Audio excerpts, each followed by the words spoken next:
Number 14, Singularity Band. This is the Corrupted Fire and Ice Band. I don't say Kaijaro anymore because you guys cyberbully me. This item sucks. I ranked it as the second worst item in the game, and I stand by that. On its own, Singularity Band would be okay. Not the best, but decent. However, when you factor in that this item costs two of the best items in the game, it becomes heinous. I know a lot of people still like this item, and that's fine, but it's kind of like trading two Mewtwo's for a goddamn Weedle. That Weedle may be very special to you, and you may love it, but at the end of the day, it's not Mewtwo. Void Band has double the cooldown at a fraction of the damage. Yes, it does have more area of effect, but it doesn't compensate for that damage loss.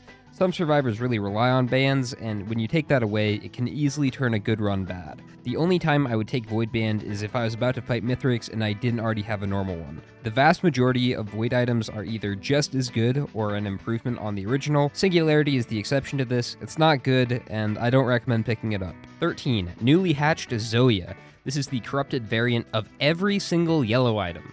This is definitely the rarest item on this list. It can't be obtained through conventional Void Pods. You either have to shoot a Void Crab with a Tricorn, or have yellow items in your inventory and get revived with a Pluripotent Larva. This item spawns a random Void ally for each stack of this item. The Void ally can either be a Void Reaver, Void Jailer, or in rare cases, a Void Crab. The Void allies can actually be pretty useful. They deal a good chunk of damage and serve as a good distraction that takes enemies off your back. It's not horrible. It should be noted, however, that when they die, their explosions can still kill you, so you gotta be careful. Honestly, the main problem with this item is the cost. It corrupts literally every yellow item in your inventory and every future yellow item. So if you have this item, you can't get Little Disciples, Shatter Spleens, Perforators, even the Pearls get corrupted.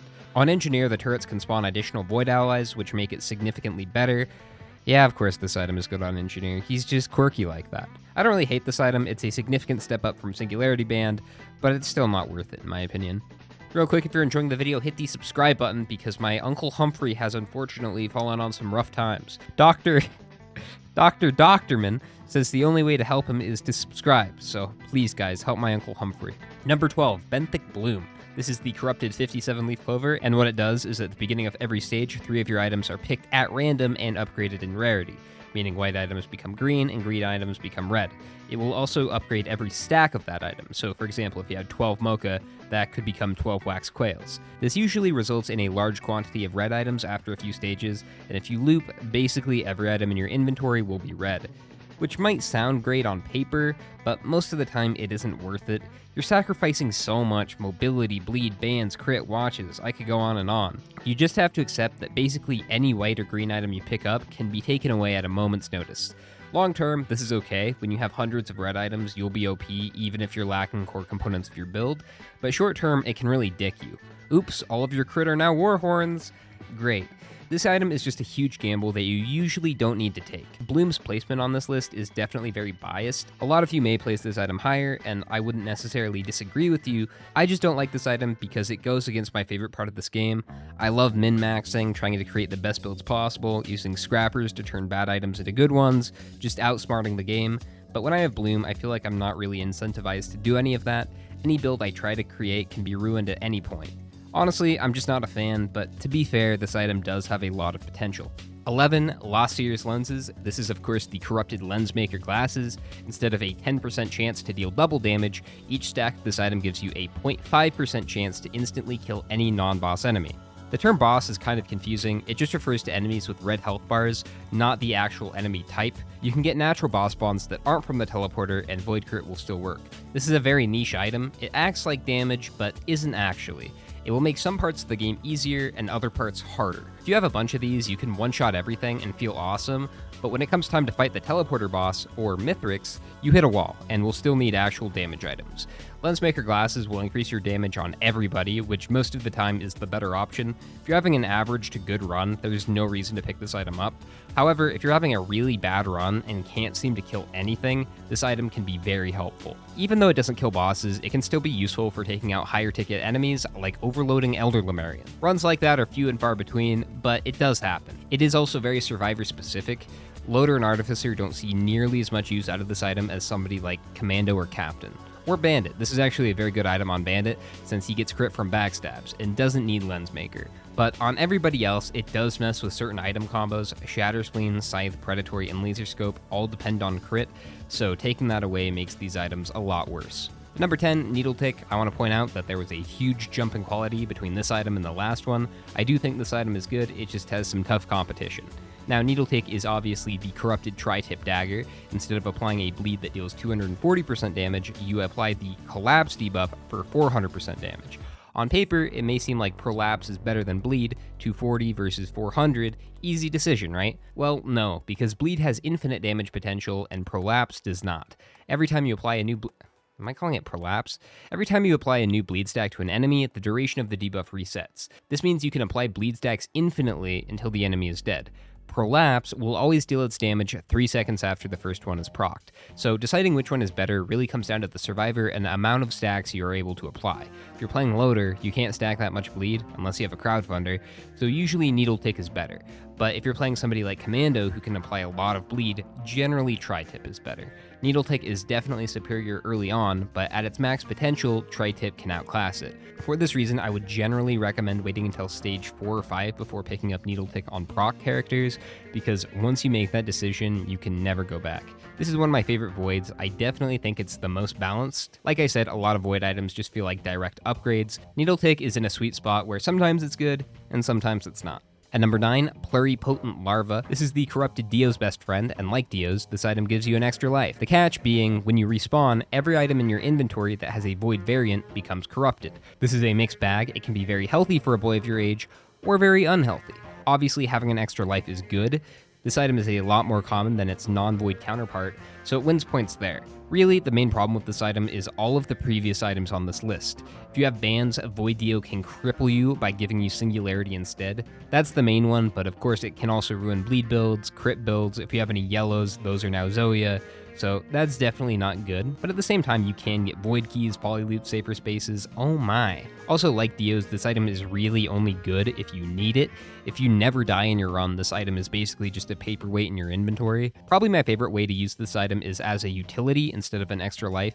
This doesn't always work, but if you find this item early and you have items in your inventory that you do want to corrupt, mainly bears, rusted keys, ATGs, and ukuleles, assuming you haven't found bans yet, it can be a good idea to go the way of my dear old Bobo, God rest his soul, and get some good items early. This was probably the hardest item on the list to place.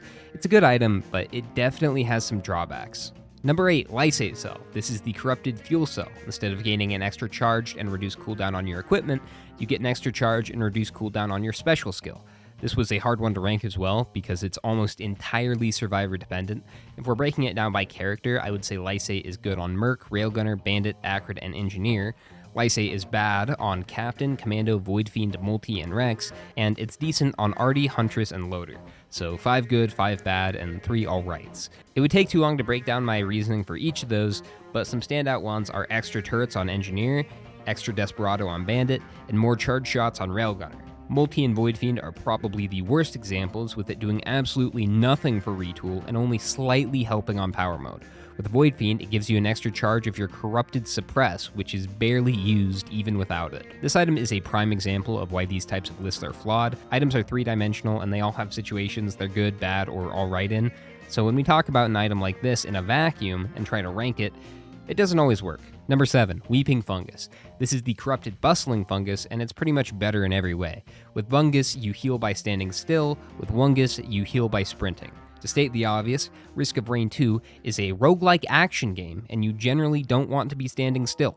You will, however, be sprinting 95% of the time. This might not be the most exciting item on this list, but it is one of the best. This is probably the most consistent healing source in the game, and there's no reason not to pick it up, unless you're Void Fiend or Engineer. You don't want it on Void Fiend because he has a mechanic where healing lowers his corruption meter. Wungus isn't bad on Engineer, but Bungus is arguably better if you take the stationary turrets because they can heal themselves. As we've established, Engineer is just quirky like that. At number 6, Tentabobble. This is where they start getting ridiculous. This is the corrupted Chronobobble, and instead of applying a 60% slow for 2 seconds, you have a 5% chance to apply a root for 1 second. Root is a very powerful debuff that completely halts the enemy's movement.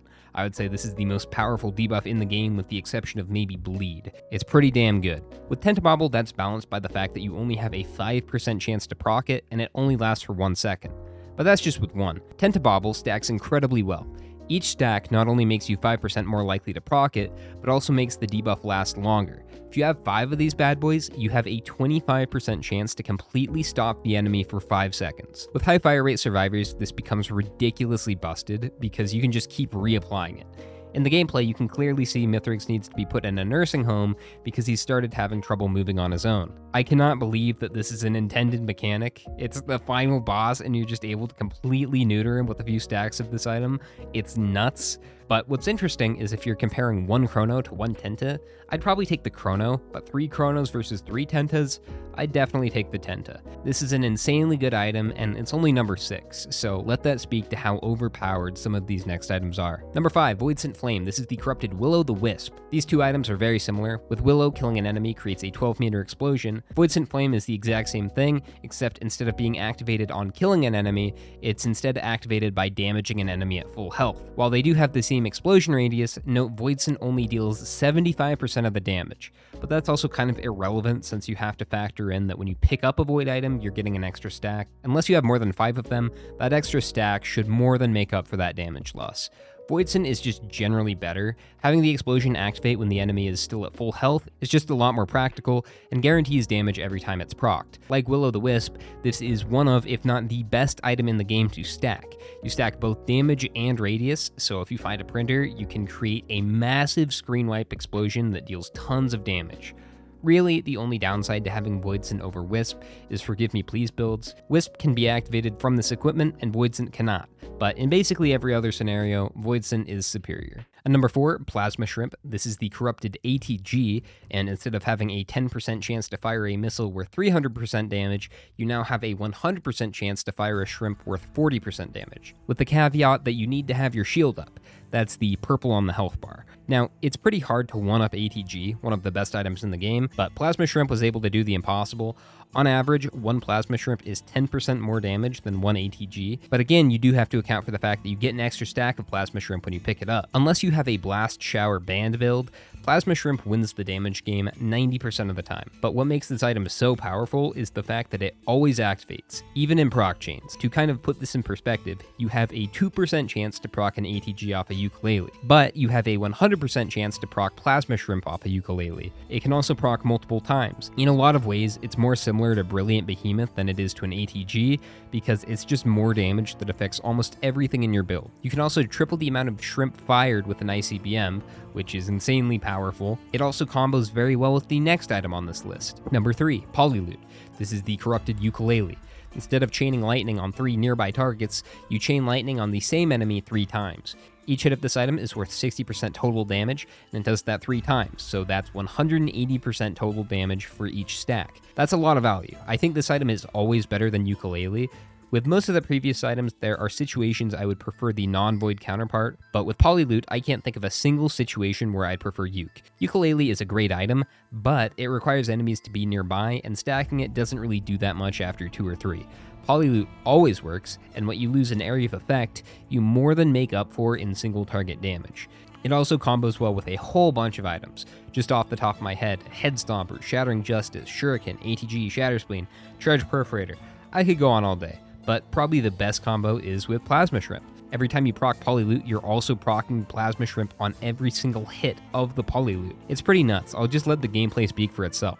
But as good as this item is, there's still 2 void items that are better. Number 2, Safer Spaces. This is of course the corrupted Tougher Times. With Tougher Times, you have a 15% chance to block all incoming damage. Safer Spaces is that, but instead of having a 15% chance, it happens 100% of the time on a 15-second cooldown. When people talk about power creep, this is the item I think of. Safer Spaces is to Risk of Rain 2 what Bayonetta was to Smash 4. Eclipse 8 specifically has been made significantly easier due to this item's existence. In Eclipse 8, you take permanent damage, so the objective is to get hit as few times as possible, right? So say you get good at this, and you get to a point where you're only getting hit every 15 seconds or so. Now introduce an item that blocks all damage every 15 seconds, At that point, you're taking so few points of damage that you barely have to think about it. And even without enemies attacking you, it's a great utility item. You can cancel fall damage, open void cradles, blood shrines, all of which are lethal in Eclipse 8. It stacks very well. If you have 25 of these, it's a 1 second cooldown. That is a lot of item real estate, but they're white items and it's basically God mode. Even with 10 stacks of this item, it's only a 5 second cooldown. And if that still hasn't convinced you, look at this Mithrix fight. With a few stacks, he cannot attack fast enough to kill you, and if you add some opals on top of this, you're going to be taking hardly any damage. Mithrix specifically was really affected by this item. I remember before the DLC, the way it used to work was in Eclipse 8, you could only take 2 or 3 hits from Mithrix without dying. With Safer Spaces, that went right out the window. You can get hit as many times as your little friggin' heart desires. And the fact that this is a common item really puts it over the top. This item should be a red straight up. You can find this item in probably 50% of your runs, if not more. I don't know what else to say. It's the God Bear, and you can't top it. Or can you? The number 1 void item, and possibly best item in the entire game, is Encrusted Key. This is the Corrupted Rusted Key, and instead of getting a free big chest on the next stage, you get a void potential where you choose between 3 different items. The game says the chances of seeing any given rarity is 60% white, 30% green, and 10% red, but the wiki says that's wrong and is instead 42% white, 42% green, and 17% red, but the wiki is also wrong sometimes, so I don't friggin' know anymore. Future Gramps here. So it turns out everybody's wrong. I think I've cracked the case on this one. The wiki was half right by having the white and green items be the same rarity because they are weighted the same in the code. White items have a weight of 5, green items have a weight of 5, and red items have a weight of 2. However, the wiki failed to factor in that different tiers of items have different quantities. So if you multiply the weight by the number of items available in that tier, you get 25, 30, and 4. Dividing each of these by the total weight, you get roughly 42% white, 51% green, and 7% red. One of my friends did an in-game test with 200 lockboxes, and these numbers are almost exactly correct. So yeah, as it turns out, green void items are more common than white in the void potentials. This doesn't really change my opinion on this item, but it is really interesting. Encrusted Key is basically just Artifact of Command for void items. There's only 14 of them, and one of them can't even appear here, so you have a very good chance of getting what you want when you use this item. If you find this item early on, you can get potentially 4 void items just from your first loop. And that scenario isn't that far-fetched, since Rusted Key is a common item, and you'll most likely be finding a bunch of them. Sometimes you do open duds where there's nothing you want, but again, that's rare because you get the option between 3 different items. Usually there's going to be something in there you want. Pro tip when using this item, make sure you always have 2 in your inventory when you open them, because it will go away when you use your last one. Be patient with it. If you can't find another key that stage, just wait, the lockbox will spawn on the next stage and you won't be missing out on any items. As much as I think Safer Spaces is an incredibly busted item, I can't overlook the potential of Encrusted Key. See what I did there? This item usually lets you get Safer Spaces in addition to other items you want, so for that reason, it's number 1. Do you agree with my rankings? This was a hard one. These items span every category and are very different from each other, so don't take this video too seriously. As always, these lists are just for fun. It's a good format for talking about the nuances of different items, even if it's not the most scientific. But that's it. Like the video if you enjoyed, and subscribe to help my Uncle Humphrey. Ta-ta for now.